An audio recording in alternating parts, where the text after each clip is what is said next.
नमस्कार मेरे प्यारे दोस्तों। आज की इस वीडियो में हम क्लास 10 के एक्सरसाइज 8.1 का क्वेश्चन नंबर 4 को सोल्व करेंगे। सबसे पहले क्वेश्चन समझते हैं। क्वेश्चन में दिया हुआ है यदि 15 कोट a बराबर 8 हो तो साइन ए और सेक ए का मान ज्ञात करें। सिंपल सा है, इसको हम लोग बहुत ही आसान तरीके से सोल्व करेंगे। सबसे पहले जो दिया है उसको लिख लेते हैं। दिया है 15 कोट a बराबर 8।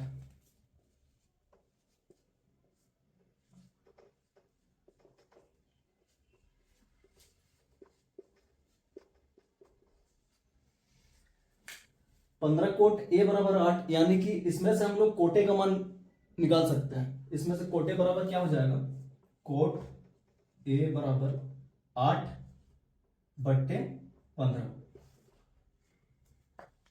इसमें से कोटे का मान निकल गया। अब देखते हैं कि कोटे का फॉर्मूला क्या होता है। चलिए सबसे पहले एक छोटा सा ट्रिक लिख लेते हैं ताकि फॉर्मूला आसानी से हमको समझ में आए।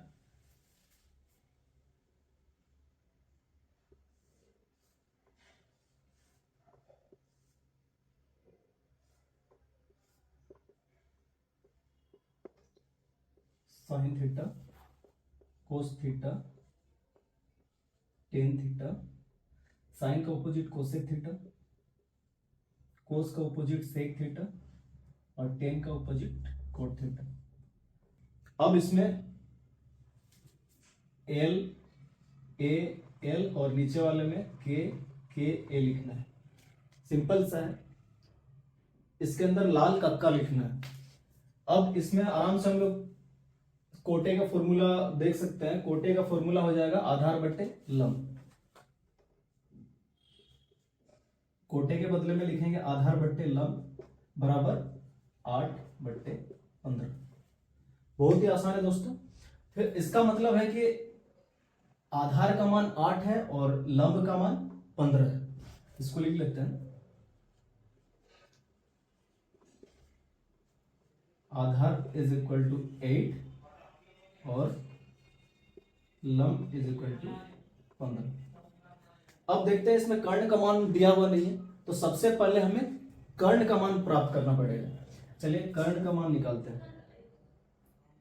क्योंकि कर्ण का वैल्यू दिया हुआ नहीं है, इसलिए कर्ण पाइथागोरस प्रमेय से हम लोग प्राप्त कर सकते हैं।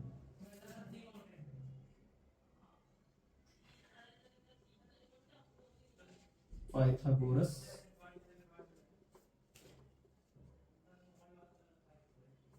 प्रमेय से, पाइथागोरस प्रमेय से कर्ण बराबर फॉर्मूला क्या होता है, कर्ण बराबर रूट अंडर लंब स्क्वायर प्लस आधार स्क्वायर होता है। लंब स्क्वायर प्लस आधार स्क्वायर। अब इसमें क्या करना है, लंब का और आधार का मान रखना है।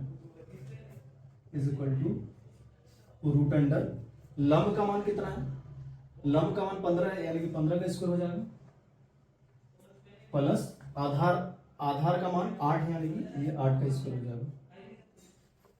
बहुत ही आसान है। अब इसको क्या करना है, 15 का स्क्वायर कितना होता है, 15 का स्क्वायर 225 प्लस 8 का स्क्वायर 64। अब इन दोनों को जोड़ देना है। 225 को और 64 को जोड़ेंगे तो कितना हो जाएगा, 289। अब 289 का वर्गमूल कितना होता है, 289 का वर्गमूल होता है 17, यानी कि कर्ण का मान कितना प्राप्त हो जाएगा, कर्ण का मान 17। अब आसानी से हम लोग साइन ए और सेक ए का मान निकाल सकते हैं। तो चलिए अब सबसे पहले साइन ए का मान निकालते हैं। अब sine A is equal to, अब साइन ए का फॉर्मूला देखते हैं। इसमें साइन थीटा का फॉर्मूला लंब बट्टे कर्ण, यानी कि साइन ए का फॉर्मूला क्या हो जाएगा, लंब बट्टे कर्ण हो जाएगा। तो एल बाई के लिखेंगे। एल का मतलब लंब और के का मतलब कर्ण। सिंपल सा है। अब क्या करना है, अब इन दोनों का मान रख देना है।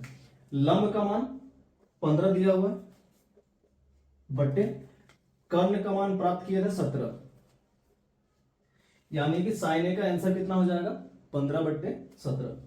सिंपल सा है। अब इसी प्रकार सेक ए का भी मान प्राप्त कर सकते हैं। तो चलिए अब सेक ए का मान ज्ञात करते हैं। सेक ए बराबर,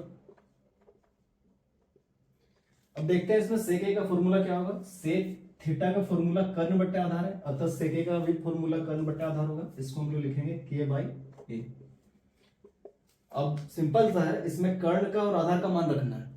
कर्ण का मान 17 है और आधार का मान 8 है, यानी कि 17/8। सेक ए का आंसर हो जाएगा 17/8। बहुत ही आसान है, इस तरह से हम लोग ऐसे क्वेश्चन को आसानी से सोल्व कर सकते हैं। आई होप कि आप लोगों को यह समझ में आ गया होगा। तो आज का वीडियो यहीं पे समाप्त करते हैं। तो अब मिलते हैं अगले वीडियो में। धन्यवाद।